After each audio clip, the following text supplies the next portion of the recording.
Afternoon and welcome. I'm Daalder, President of the Chicago Council on Global Affairs, and thank you for joining us this afternoon for the program on how to understand our globalized world. This program is part of the Lester Crown Center on U.S. Foreign Policy, which is made possible by a generous gift from the Crown family to support the center's efforts and the development of digital resources to make the Council's foreign policy content more accessible across multiple platforms. Before we start the conversation, please note that the Council is an independent and nonpartisan membership organization. We're on the record, and the views expressed by the individuals we host here are their own and do not represent the institutional positions or views of the Council. After our moderated discussion in the first 30 minutes, I'll start incorporating your questions, so please turn your browsers to ccga.live to submit a question or vote for questions you would like me to ask. And now it's a great honor and pleasure to introduce our speaker today. Richard Haass is the president of the Council on Foreign Relations, author of many, many books, former head of the policy planning staff at the State Department, and a senior national security official in the George H.W. Bush administration. Richard, great to have you. Richard's new book, The World, A Brief Introduction, is available for sale by the bookseller, and you can find a link to purchase the book on the event page of our website. And I do encourage you to take a look at the book. It's a really well done overview of how the world is evolving. And I can't think of anything more important right now to talk about the importance of the world. So Richard, why write a book? Why is global literacy, as you put it, that is an introduction to the world? Why do we need this at this particular time? Well, good to see you, Ivo. Good to be back, at least virtually in Chicago with you all. Look, I'm some ways sorry that it was necessary to write such a book. Lots of other things I could write about. The reason is that there's an enormous gap between the objective importance of the world in our lives. We'll obviously talk about that all the many ways, and the knowledge that many people in this and other countries bring to it. And the reason I felt compelled to write the book is to help fill that gap. Alas, you can't fill it in many cases by watching, say, the evening news. You can't fill it in most cases by going on the internet. And even if you go to high school or college or university, in many cases, the courses may be offered, but if you want, you don't have to take them. You can graduate from Stanford or Princeton or Harvard. I don't know about the University of Chicago or Northwestern, but you can graduate from just about any university in the country. And if you choose, you can leave that campus with a BA or BS, whatever, but also be essentially illiterate about the world you're going to enter and it's going to affect your lives. And the reason I wanted to write the book is I'm an old-fashioned guy, as you know. Thomas Jefferson, I thought, had a pretty good point when he said about the importance of a informed citizenry for a democracy. And I worry that so many of us are not in a position to vote in an informed way about foreign policy or to make decisions in our personal lives, about careers, about investments, about businesses, what have you, because we simply don't have the requisite foundation. So, my dad was a university professor, and one of the lessons he taught me very early on when I stood in front of the classroom for the first time was to say, never underestimate how much your students understand, but never overestimate how much they know. Is the problem that you're trying to fill a knowledge piece or an understanding piece? Or is it both? That we really, the understanding of the world, the way in which the world is part and parcel of our lives is missing. Clearly, the knowledge piece is a problem. People don't know a lot about which capital of what state, et cetera, et cetera. But how do you look at that problem, and how did you write the book? What were you trying to fill? What gap? More the understanding gap. Knowledge is acquirable. Understanding, though, is more fundamental. And I wanted to bring forth various ideas. For one is that the world matters. The most fundamental of the ideas in the book is just that you ignore the world at your peril. What flows from that is that isolationism as a foreign policy, to me, is not a viable or a wise strategy. We've had some pretty expensive case studies in that. One, what began in Wuhan didn't stay there, COVID-19 pandemic. 9/11, what came from remote Afghanistan didn't stop there.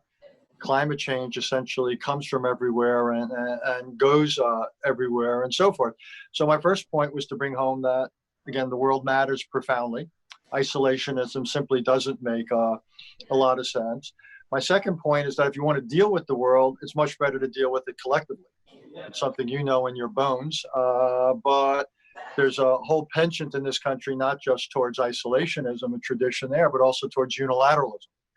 And I can't think of anything in the world we can do better by ourselves than we can do with others. So if I have any agenda at all, it's to bring home those understandings.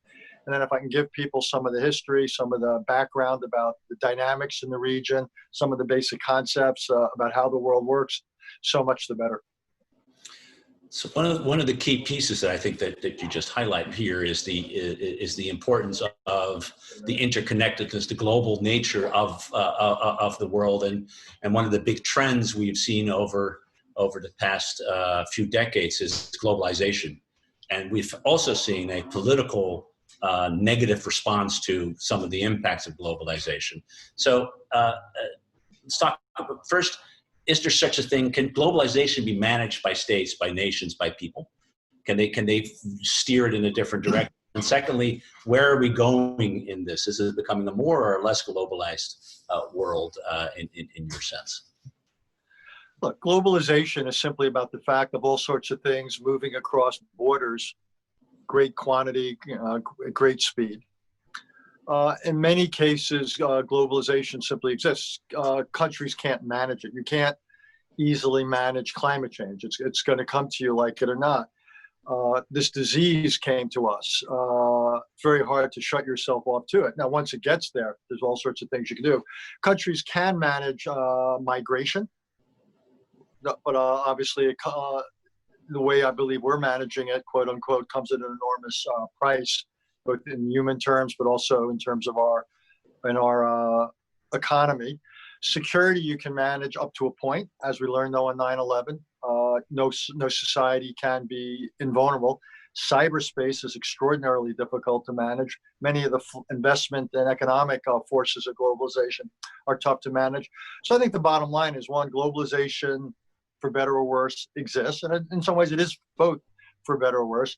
Countries have some limited tools, and I would say collectively, though, countries have a lot of tools. And again, it drives you in the direction of collective or multilateral response rather than individual response. So let's take COVID as an example, because one of the interesting things is probably as good a manifestation of what globalization is about, a disease that starts in one place with a few people infected, has now infected, 11, 12 million people in every country in the world. And yet the immediate response of virtually every country, in fact, I can't think of anybody who didn't respond in the way it was, how do we cut ourselves off individually from this rather than how do we work collectively? That dynamic was expected, unexpected. How should we look at this, and how is it evolving? No, you're right. I suppose the word's ironic, but very quickly, irony morphs into tragedy. This is, as you say, it's the textbook or quintessential example of globalization, and the responses have been largely national.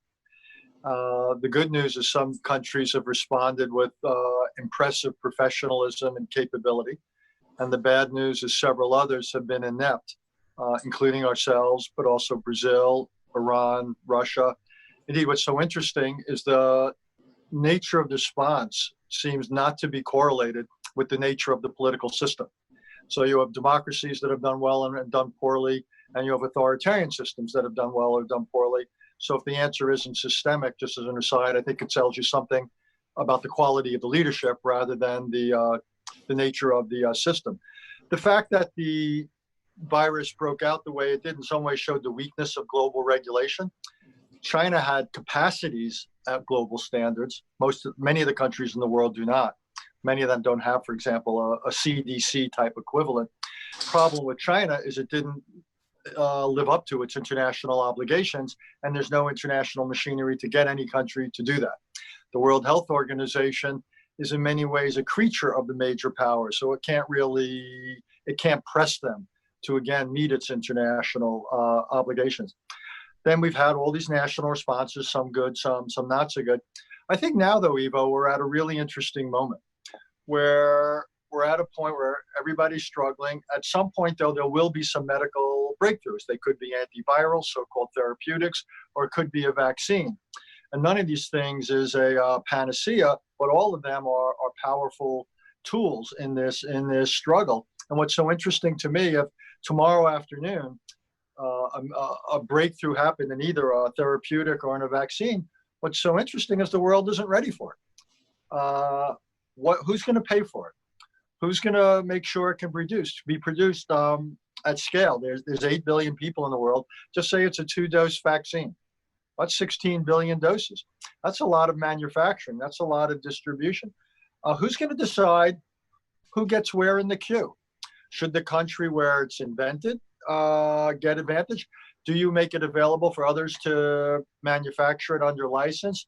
How are questions of profit factored in? What's so striking to me is here we are 6 months or so into this crisis. There's over 100 efforts around the world underway to produce the vaccine. There's an element of competition in this, can be healthy, can be not. But I'm more worried right now about vaccine nationalism than I am about vaccine multilateralism. We're just not ready. In this country, we haven't made the decision nationally how it would be distributed. And I haven't heard anything about U.S. policy about how it ought to be distributed around the world. So, I mean, one of the reasons, of course, we haven't really progressed on the multilateralization or even the international regulation of the vaccine or therapeutics with this disease is because every effort to do so multilaterally has been stymied by the reality that at least 2 of the major powers, China and certainly the United States, have decided, well, yeah, you guys can do that, but we're not playing game. You had this EU-led conference to generate funding for vaccine production and distribution, on which the Chinese showed up at the ambassadorial level, and we showed up with an empty chair, which seems to be part of our way of dealing internationally. Does that mean that if you don't have the major powers, and this gets to the larger piece in international politics, if the international power doesn't come to the table, if major powers don't come to the table, that international cooperation is doomed? Doomed is a bit strong, but it's certainly suboptimal would be a diplomatic understatement. I mean, particularly if a vaccine, let's just use that as the case study, happens to be produced in either the United States or China. So what? China would make it available maybe to countries that agreed to certain things under Belt and Road, or would use it to, the countries would take certain positions on Taiwan. United States would first, I assume, under America First, we'd produce it, distribute it domestically. Under who would we make it available to internationally? What about poor countries that couldn't pay for it? I'm just struck by the lack of conversation about it. If the Europeans produce it, I think they're the ones who are most likely to treat it, to use the wonky phrase, as a global public good. But again, to produce 8 billion with the B doses at a minimum is quite an undertaking. They need the major powers involved. Global cooperation is obviously enhanced when the 2 most powerful countries in the world participate. And right now, as you correctly point out, neither one is there. Let me remind our listeners and watchers that you too can participate in the conversation. Go to ccga.live, type in your question there, or vote on a question that has already been asked, and we'll get to that in a few minutes. Let's shift from sort of functional globalism to regionalism. And the world, of course, although it's one place and it's interconnected, it consists of different states and different regions. And when we think about our foreign policy and American engagement over, say, the next 10 years, are there regions, is there a region that ought to have more of our attention, should be more of our focus than any other region? Well, first, I'd say that global issues ought to have a tremendous focus. Things what you and I have been talking about here: health, climate change, proliferation, monetary issues, trade issues, cyber issues. I just think this whole package of global issues, these are major issues of this era. So let me just put that aside. I don't think we can afford to ignore any part of the world, but if you're asking me priorities, I think the two parts of the world that have been the priorities really for the last 75 years or longer have been Asia and Europe. And that's still the case. Those are the two greatest geographical concentrations of power, be it economic power, military power, also made in Asia in particular, area of great demographic weight. And I would think those two parts of the world still are the priorities for American foreign policy. Asia obviously dealing with such things as the rise of a powerful and increasingly assertive China. You've got the North Korea proliferation problem, slightly afield in South Asia. You've got the Indo-Pakistani and now Chinese-Indian dynamic. And then in Europe, obviously, you know that part of the world is better as well as any American. You've got the dynamics inside Europe with the EU, which, just as an aside, I think is one of the few positive developments in the world of late. And then you still have an all too present Russian threat in various forms to Europe to contend with.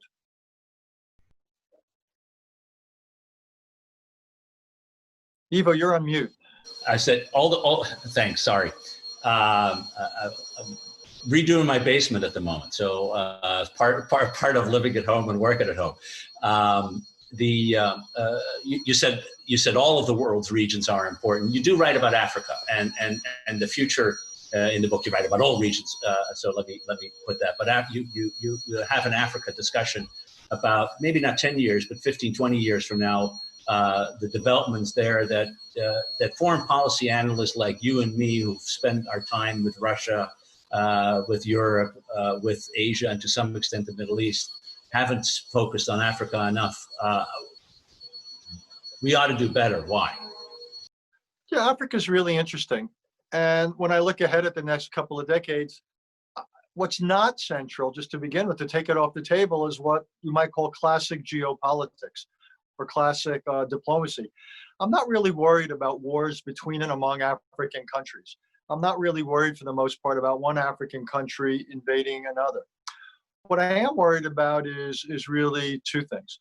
One is the quality of governance within the 50 or so countries of sub-Saharan Africa. And there's success stories and there's failures. And that, more than anything, is going to decide the future of Africa. And then you're dealing with questions of competence. You're dealing with questions of corruption. And you're dealing with questions of how to deal with minorities and whether there's a society that has the necessary degree of tolerance and respect for group and individual rights. So there's all that. The other real challenge for Africa is demographic. You know, most of the world is shrinking. China's shrinking. Lots of Japan is shrinking. Europe is not getting increasing in numbers. Even India is going to slow down in a couple of decades, and obviously lots of the world is aging. What's so interesting about Africa is it's growing dramatically. You could have as many as 1 billion or more additional people in Africa over the next couple of decades. Many of them will be obviously young.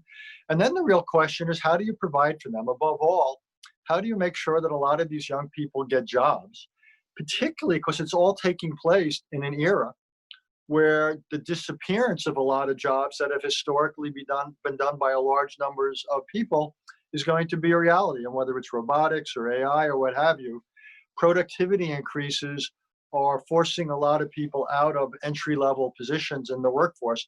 So the challenge on a lot of African countries and leaders is going to be providing, first the basic services for all these people, education, healthcare, and the like, and then employment. And that's going to be a massive, massive challenge. And what's going to make it even tougher, forget about COVID. At some point, this will hopefully pass, but it's also going to be climate change. And Africa faces real challenges. They have water shortages, and increasingly certain parts of the continent won't be inhabitable because of climate change, which will increase population density. So I think Africa's challenges are considerable when one looks out over the next 25 to 50 years. And yet, I think, as you rightly say, the potential opportunity with a market that is growing, with the potential of demographic growth, younger population is also there. And then one of the reasons for that, as a result, one of the things that is happening in Africa, I was there last November in both Rwanda and Ethiopia, two very interesting countries where change is happening very rapidly, is the presence of China. And frankly, the absence of the United States. I remember going around in Ethiopia talking about looking around and all the Chinese investments that you see all over the place and asking the Ethiopians, so why are you taking Chinese money? Why aren't you, looking for the United States? They said, we take your money, but it's not coming. And so the larger point here is the beginnings, it seems to me, of the kind of strategic competition that the Trump administration has put as a central part of its foreign policy in terms of its national security strategy. That strategic competition is starting in Africa, it's starting in Latin America, and it's increasingly in other parts of the world, and is leading people in Washington, a place that neither you nor I are. I think good for us for that. But Washington seems to believes that the future, next 5 years, next 10 years, next 25 years, whatever, is all about U.S. China competition. Is that the right lesson? Is that where we are today? That the competition between these two countries is going to determine almost everything else? Or is that the wrong way to look at it? I think it's an exaggeration, and I'm not naive here. I'm not saying there won't be large elements of U.S.-Chinese competition. Of course there will be. And I think the structural challenge for the U.S.-China relationship is how do we compete effectively, yet also bound the competition. So one, it doesn't get out of hand. We don't want to see accidents escalate with either in the South China Sea. We don't want to see something around Taiwan. We also don't want to preclude pockets of U.S.-Chinese cooperation, dealing with the North Korean proliferation issue, dealing with climate change, dealing with Afghanistan. So that to me is the strategic challenge for U.S.-Chinese relations. But I don't think we can kid ourselves, even if we got it right. Just imagine we were successfully pushed back against China in certain ways. That's not going to help us necessarily deal with climate. It's not going to help us regulate cyberspace. It won't prevent the next pandemic. It won't prevent terrorism coming out of the Middle East. It won't deal with our debt challenge. It won't deal. I can go around the world. So I don't think it's a framing issue intellectually for American foreign policy, to the degree, say, that dealing with the Soviet Union was a framing issue for the Cold War. And there's two reasons why. One is power, well, three reasons why. One is power in the world is much more dispersed now than it was during the Cold War. Second of all, you have this emergence of global issues, which transcend any sort of bilateral competition between the United States and China. And like Rick Perry, I just forgot my third point. That's the kind of thing I once swore I would never do in a public format, and I just went back on my own commitment, and I paid the price for it. There you go. All right. Well, you could always make it up, right? It was the Department of Education, by the way. I think that was the answer, the Rick Perry answer.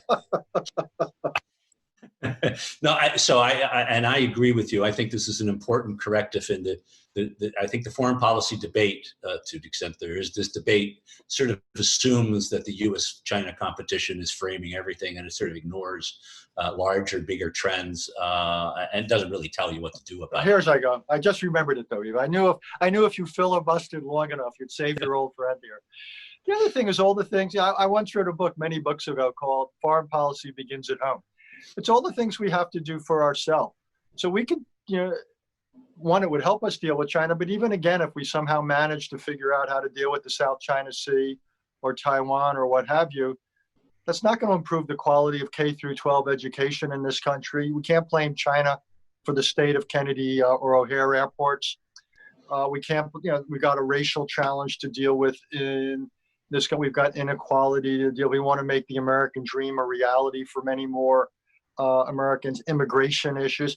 So we've got a whole set of domestic issues, which again are not a subset of China, yet will fundamentally affect our national security, our ability to come together, our ability to act in the world. So again, I get the challenge posed by China, but we can't become so fixated on that we either forget the whole set of global issues out there, or the challenges at home that will also affect our national security. I'm glad you got the third point, because it is an important point. And in some ways, the domestic renewal, the domestic investment tends to be sold as a part of the competition with China. It's just important for us to succeed, period. So I think Absolutely.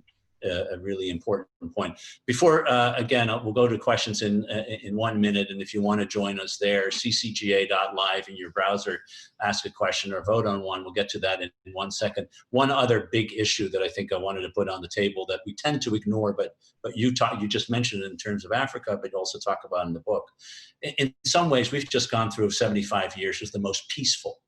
The less war, there've been plenty of conflict and plenty of wars, but compared to much of human history and certain world history, we haven't had the large numbers of wars, certainly not the large number of extremely deadly wars that we had in the past. Do you, looking into the future, is that a trend that you likely see to continue, that big power wars is just become so costly that no one is going to engage in it? Or is this something that we ought to be worried about and in fact have strategies to deal with it? The short answer is we ought to be worried about it, and we ought to have strategies to deal with it. I mean, one way to think about it is, the last 70, 75 years, which have been an extraordinary period for the United States in terms of, you're right, the absence of great power war. The Cold War stayed cold. It ended on terms we could only dream about. Democracy advanced in the world. Living standards improved in the world. Lifespans were extended in the world. I'm hard-pressed to think about any period of history where there was so much gain in the world as there was over the last 75 years. I'm not saying that U.S. foreign policy was perfect, and I think in many places we overreached. Vietnam, obviously, Iraq, and so forth. I understand that, but all in all, a pretty extraordinary period of history. And there are the optimists out there, the Steven Pinkers and others, who sort of dismiss the possibility of interstate war. And my reaction is, why do you dismiss it? We've seen Russia do certain things in Europe. Why do we think that a Russia which wasn't convinced that the United States would make good on its Article 5 commitments to its NATO partners in Europe, why do we think they wouldn't probe and do certain things around Europe like they did around Ukraine and Georgia? Or why do we think that China might not try to create certain facts on the ground in Asia? I don't dismiss these things. I don't feel that somehow the dynamics of history have fundamentally changed. Certainly human nature hasn't changed. And this is an era of nationalism. It's an era of more than a little populism. So I don't, if I've learned anything in the last 3.5 years, Evo, it's to take nothing for granted. It's to take nothing for granted internationally. It's to take nothing for granted domestically. So at the risk of being Debbie Downer here, I am more concerned about the state of American democracy than I've been in my life. And I am more concerned about the fate and future of the world. I don't assume that the last 7 or so decades, which are, again, extraordinary by just about any measure, that the next 7 decades are going to look as good. Indeed, when I speak to business groups, I essentially warn them and say, I don't think that's likely. I think you need to fasten your seatbelt and prepare yourselves for turbulence, whether it's caused by global issues or whether it's caused by a revival of more familiar issues, the kind of stuff of history that you and I used to study. And what's made the darker picture more likely is the change in behavior by the United States. The biggest single strategic development of the last few years is the departure of the United States from important aspects of its traditional role that has endured from World War II until the relatively recent past. And without us, I think the chance for international turbulence and for growing disorder, or disarray, to use one of my favorite words, I think goes up. The world just doesn't organize itself. That's the lesson of history. And if we want it to be organized in positive ways, it's not that we should or can do it by ourselves, but it won't happen without us. We've got to work with others. Good news is we've got dozens of partners. They're called allies and others. so we can and should work with them to deal with these regional and global challenges. Just reminded there's a good book to be written, maybe called "The Throne is Empty in a World of Disarray," so we can combine the two. But relevant to a question that people want to ask, which is this: there apparently is an election in November, and assuming that Mr. Biden wins the presidency, the question is, how difficult would it be for the U.S. to reassume that traditional global leadership role, given also the ambition of China as part of that? It's a question I ask myself a lot. Let me just suggest a few things that a President Biden would have to deal with. One would be a daunting inbox. When you run for president, you can choose your running mate, you can choose your cabinet, you can choose your platform. The only thing you can't choose is your inbox that greets you on that day in January when you walk into the Oval Office. It's going to be one hell of an inbox. And all the things we've been talking about, not to mention North Korea, not to mention Iran, not to mention Venezuela. You got all these global issues, China, Russia, all these regional issues. It's one hell of an inbox is one thing. Two, the next president's going to inherit a country still being ravaged by COVID-19. Tens of millions of unemployed. Racism will not have disappeared by January 20th or whatever. So this is still going to be a country under the weight of disease, large-scale unemployment. And depending upon how the election goes, Ivo, this could be a country, as hard as it is to imagine, even more politically divided than it is now. Just imagine you have an election outcome that is not widely accepted as legitimate. And it could be fought or challenged, not just in the courts, but in the streets. So I think, and this combination of a world in serious disarray and a country that the pressures will be on the president, I think, to deal with the home front. I also think it's a fact of life that in the Democratic Party, you have certain views or constituencies that question trade agreements, question U.S. military commitments, and so forth. Now, on the other side of the ledger, the next president, like any president, has a lot of latitude when it comes to foreign policy. If the president wants to enter agreements as opposed to exit agreements, he can do that. He has a lot of leeway there. I think the style and tone of diplomacy could change overnight, and I think that actually would matter with allies. Consultations, listening, give and take. I think people in Europe in particular would be pleased and then some if there was a president they felt they could work with who shared many of their views about how societies and how the world ought to be organized. But I still think it would be I think it'd be a bit of an uphill swim just because a lot of them would say, okay, let's see what you can deliver. And I also think there's some, again, coming back to the inbox, some really tough challenges. Like it's not enough to go back into Paris because Paris is inadequate to deal with climate. The Iran agreement, important parts of it start expiring. There's nothing really to go into when it comes to North Korea. So on the World Health Organization, what are you actually going to do? So I think it's a tough road, but all things being equal, I don't think the question is whether we can go back to where we were. I think the real question is, can we begin to go forward in useful ways? And I think the answer is yes. But I do think the president will be somewhat constrained by the domestic situation he's going to inherit and simply the number and scale of the foreign problems he's going to inherit. But all things being equal, yes. I do think, and I would make, and I know you'd agree with me, that the first thing we ought to do is revive our alliances and partnerships. If we do that, that so expands our influence and our ability to tackle every one of those regional and global problems. So I would make the first order of business to essentially revive alliances and partnerships, and that instantaneously would increase our capacity, would multiply it by many times over in order to deal with this whole raft of challenges.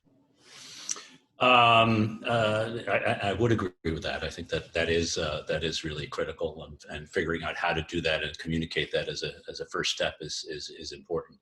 Another question relates to supply chain and what criteria we should use to decide which of our supply chains are so strategically important for national security reasons, that we shouldn't let market forces or indeed foreign ownership be part of it. A critical question in the COVID era, in part because we have a national rather than a multilateral response. How should we think about that? Well, I'm glad you asked that question. I've been thinking about it a lot. And I think heretofore, we've probably been too much on one side, only thinking about cost and efficiency, not having any stockpile, not having any cushion, only thinking about cost. And this time it was a pandemic. But imagine we had imported a critical element that had been near Fukushima, or some area that was flooded with a monsoon, or had been an earthquake or a civil war. So I think the idea of reliance for just about anything on a single overseas source is probably a bad idea. So I think there's only three options if you don't want to have that. One is to have multiple foreign sources. That's one.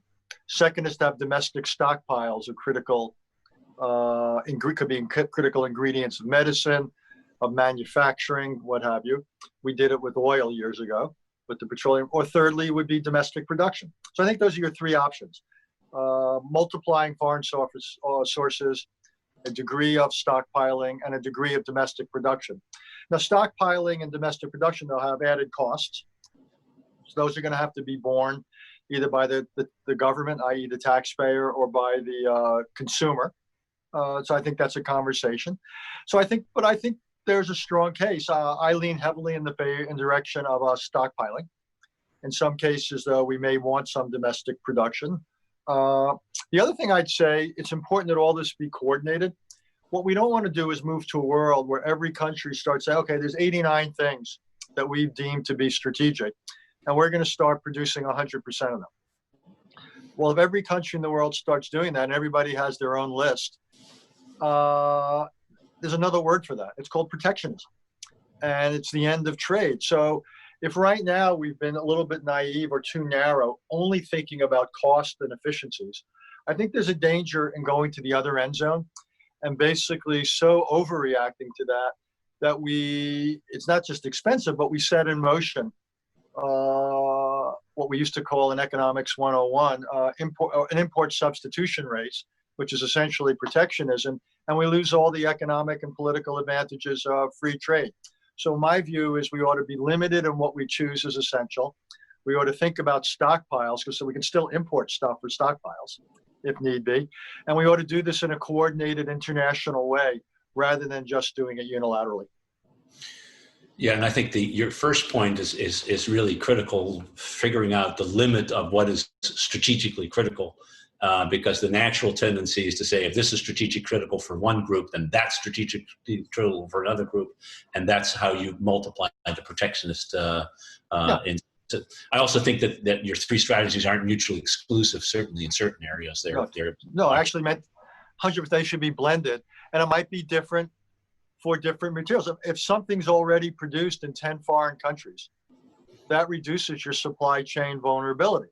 If something's only produced in one foreign country, okay, that's a different situation.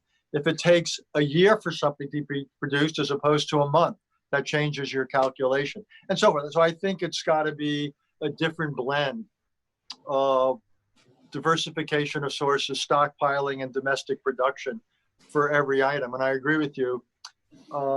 We ought to think hard about what makes a strategic item strategic and, in a sense, deserving of being treated specially. Another question back to U.S. China relations. Can you talk a little bit about the decision by the Trump administration to reject any claims to the South China Sea by the Chinese and what impact that may have on the bilateral relationship? And I'd add as a separate piece, how worried are you about a confrontation over Taiwan? Let me take the second one first. Look, I was involved in the first months of the George W. Bush administration in 2001 with the incident with China there, with the American reconnaissance aircraft, and spent time in China talking this through with them. And so I think incidents can happen. What you want to do is obviously minimize the chances of them happening. We also want to have the mechanisms in place so they don't escalate. So, but I think it's important that United States, in the case of the South China Sea or whatever, continue to assert its rights. I think my view is not that China's allowed to have its claims.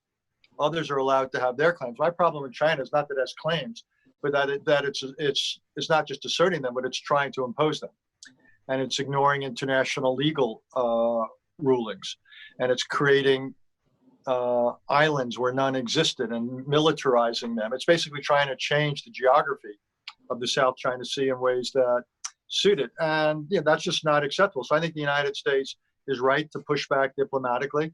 And I think it's right to continue to challenge China. And I think this is not something we ought to be doing unilaterally. I think we ought to be bringing others into it. So in ways that China understands that it's not just the United States. This is not a subset of U.S. China competition. This is really about China.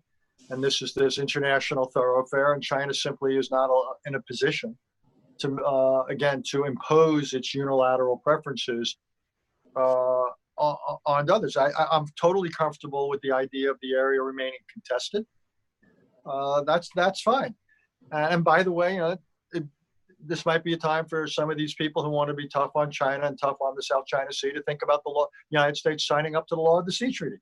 That might actually strengthen our hand here. But no, I think I think we've been overdue in getting involved more in this. So I wish it had happened before U.S.-Chinese relations had taken the turn for the worse. But I think, as a matter of principle, this is fine for the United States. So again, we're not imposing any particular view of jurisdiction. Others saying that China is not allowed to impose its own. How about Taiwan? How about Taiwan? How worried are you that there might be an escalation? If you see the Chinese, Hong Kong, Himalaya, the push to in some ways finalize the territorial issues, the South China Sea is part of that too. The glaringly problematical one, certainly in the bilateral relationship, is Taiwan. You're absolutely right. Like, I don't know what's motivating China right now, whether it's they see this as a moment of opportunity because we're distracted by COVID and everything else. You've got an administration that's not internationalist, shall we say, or whether they want to distract from their own domestic problems, their economic slowdown, their mishandling of COVID, what have you, or both. The two are not mutually exclusive. But there's a pattern of behavior here by China, shall we say, that is happening in too many locales to be a coincidence. This is a Tuzazimut sort of Chinese push, and they have become much more aggressive, both rhetorically, but also in terms of flights and stuff around Taiwan. Look, for 40 years, the United States, China, and Taiwan have essentially finessed the status of Taiwan, and everybody's benefited from it. The United States and China avoided a confrontation over it. Taiwan has become this flourishing, dynamic democracy. Its economy's done extraordinarily well. For years when I was in government, the assumption was, of the three parties, the one most likely to change the status quo in a way that might be unacceptable to another was Taiwan. And the fear was Taiwan, a unilateral declaration of independence. Right now, I think what's changed is perhaps the biggest threat to the status quo could be Chinese behavior, mainland behavior, that becomes overly assertive. So I would, the United States has to publicly and privately remind the mainland about our commitments to Taiwan under the Taiwan Relations Act.